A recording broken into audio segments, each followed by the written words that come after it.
Hi, I'd like to introduce you guys to our hospital, Healthy Hearts Hospital.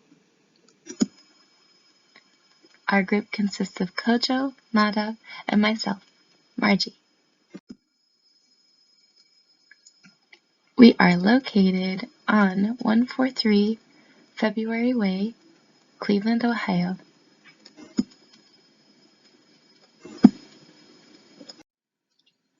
And now may I present our Medical Laboratory Director, Dr. Drake Adamore. He is licensed in the state of Ohio, certified and continues to be certified by a board approved by the HHS, has 3 years of director experience and 4 years experience performing high complexity testing. He also loves lasagna. Service. We are located on the 3rd floor of Healthy Hearts Hospital, also known as HHH, and HHH Lab is designed to provide support service to thousands of Healthy Hearts Hospital in and outpatients. Our key focuses are clinical service support, high quality of service, and of course, healthy hearts.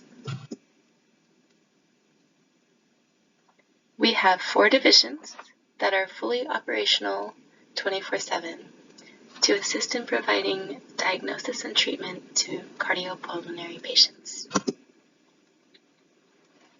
We run a complex test menu ranging from moderate to high based on the FDA clinical laboratory test procedure and instrument classifications.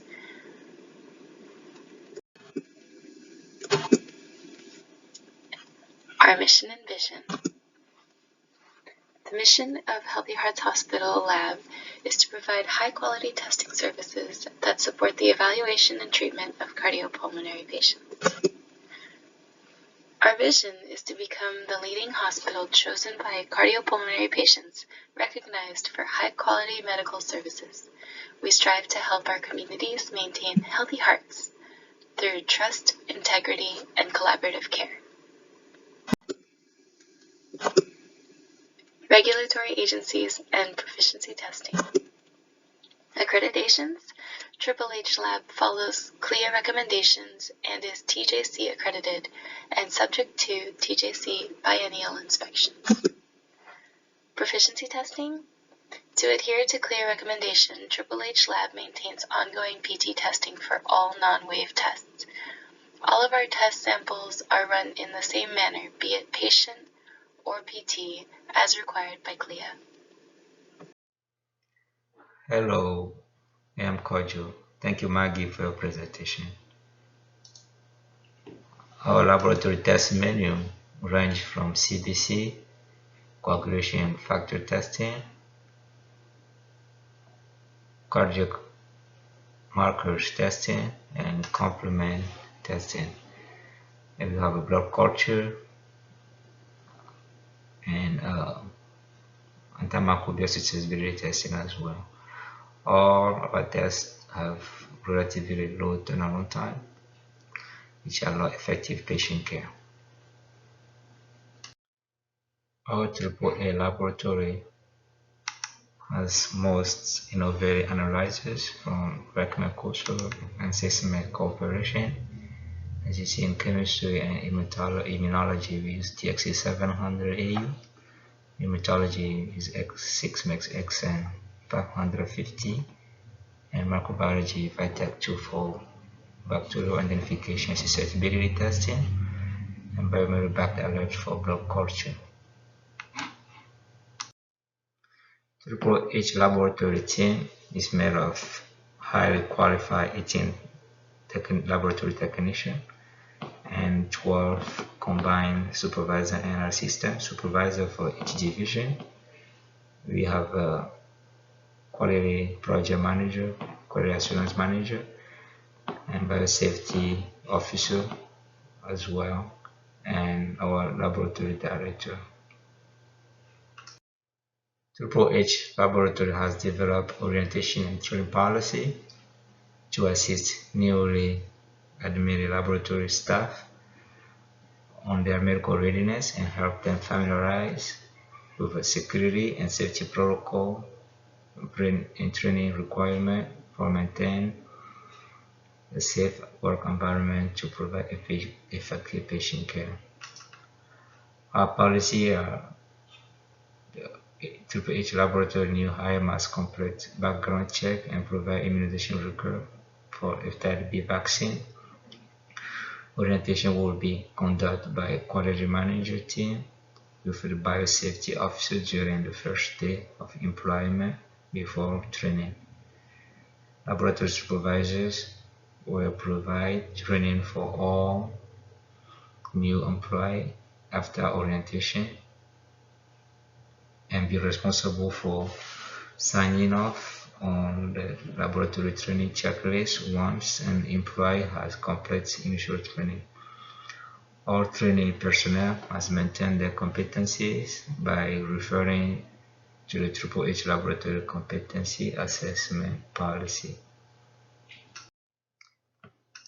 To maintain staff competency credential, HHH Laboratory develop continuing education policy to maintain effective credential maintenance program among laboratory personnel through continuing education.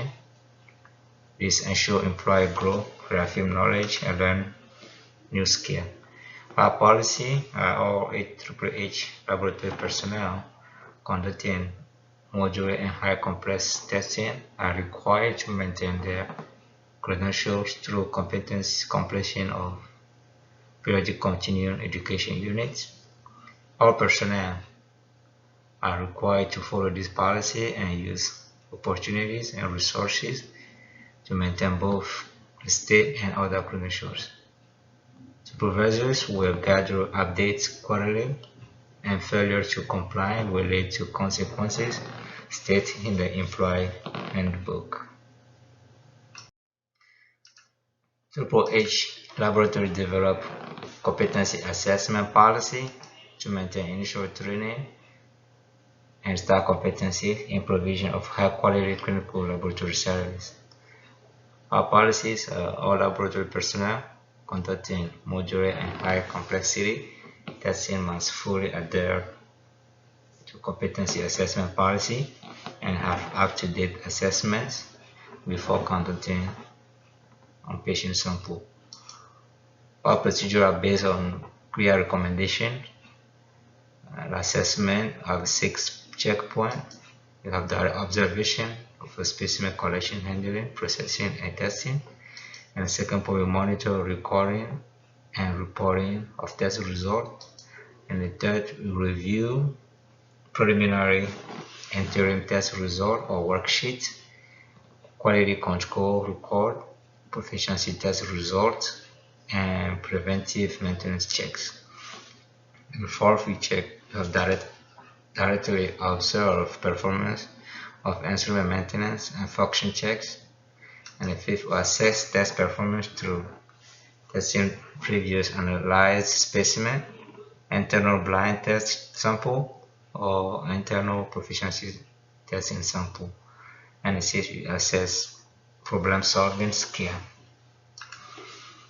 Competency assessment document must have employee name and signature, evaluator and trainer name and signature, date of completion, be reviewed and signed off by the session supervisor, approved by the laboratory director, and keep in the employee's file to support ongoing competency.